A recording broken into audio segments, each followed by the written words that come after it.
کے تین راستے۔ سلطنت اور بادشاہ۔ ایک زمانے کی بات ہے، ایک شاندار سلطنت تھی جس کا نام نورستان تھا۔ وہاں کے بادشاہ کا نام تھا بادشاہ سلیمان۔ وہ نہایت عقلمند، رحم دل اور انصاف پسند حکمران تھا۔ سلطنت خوشحال تھی، لیکن بادشاہ کو ایک فکر کھائی جا رہی تھی۔ اس کے تین بیٹے تھے، شہزادہ الیاس، شہزادہ تیمور اور شہزادہ زید۔ اب وقت آیا تھا کہ سلطنت کا وارث چنا جائے، لیکن سوال یہ تھا کون سب سے زیادہ اہل ہے۔ بادشاہ کا فیصلہ۔ بادشاہ نے ایک انوکھا فیصلہ کیا۔ اس نے تینوں شہزادوں کو بلایا اور کہا، سلطنت کے تین راستے ہیں، اقتدار، علم اور خدمت۔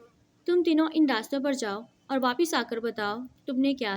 ہر شہزادے کو ایک سال ملا، پھر فیصلہ ہونا تھا کہ تاج کس کے سر ہوگا۔ پہلا راستہ، اقتدار کا راستہ۔ شہزادہ الیاس اقتدار کے راستے پر چلا۔ وہ بڑی سلطنتوں سے ملا، راجاؤں سے، سرداروں سے۔ اس نے جنگیں دیکھی، طاقت کی کھیل سمجھے۔ الیاس نے سیکھا کہ طاقت کے بغیر سلطنت کمزور ہوتی ہے، لیکن اس نے یہ بھی دیکھا کہ طاقت کا نشہ انسان کو اندھا کر دیتا ہے۔ وہ واپس آیا، آنکھوں میں غرور اور تکبر، کہنے لگا، بابا جان، صرف طاقت ہی سلطنت بچاتی ہے۔ میں بادشاہ بننے کے لیے تیار ہوں۔ دوسرا راستہ، علم کا راستہ۔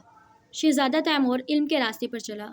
وہ مدرسوں میں گیا، کتابیں پڑھی، فلسفیوں سے ملا۔ اس نے تاریخ، سیاست اور انسانیت کا علم حاصل کیا۔ اس نے جانا کہ صرف طاقت کافی نہیں، علم ضروری ہے۔ فیصلے سوچ سمجھ کر کرنے چاہیے، لیکن وہ بھی کچھ کم نہ تھا۔ واپس آ کر بولا، صرف علم ہی انسان کو بادشاہ بناتا ہے۔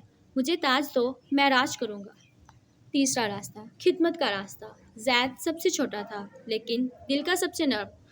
وہ گاؤں گاؤں گیا، غریبوں کے ساتھ رہا، مریضوں کا علاج کروایا، بھوکوں کو کھانا دیا۔ اس نے سیکھا کہ سلطنت عوام سے بنتی ہے اور عوام کی خدمت ہی اصل حکمرانی ہے۔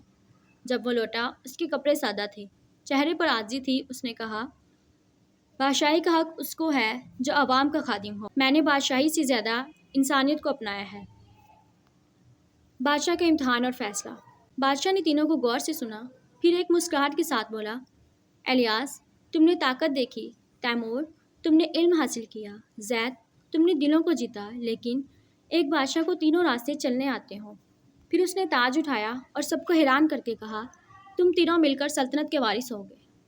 طاقت، علم اور خدمت، یہی تین ستون ہیں ایک کامیاب سلطنت کے۔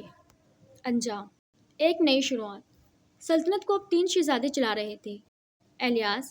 الیاس نے فوج سنبھالی، تیمور نے عدالت اور تعلیم، اور زید نے عوامی بہبود۔ نورستان اور زیادہ خوشحال ہو گیا۔ لوگوں نے سیکھا کہ اقتدار، علم اور خدمت اکٹھے ہوں تو ایک عظیم سلطنت بنتی ہے۔ ایک بادشاہ وہی ہوتا ہے جو صرف حکمرانی نہیں بلکہ خدمت، عقل اور انصاف کو بھی اپنائے۔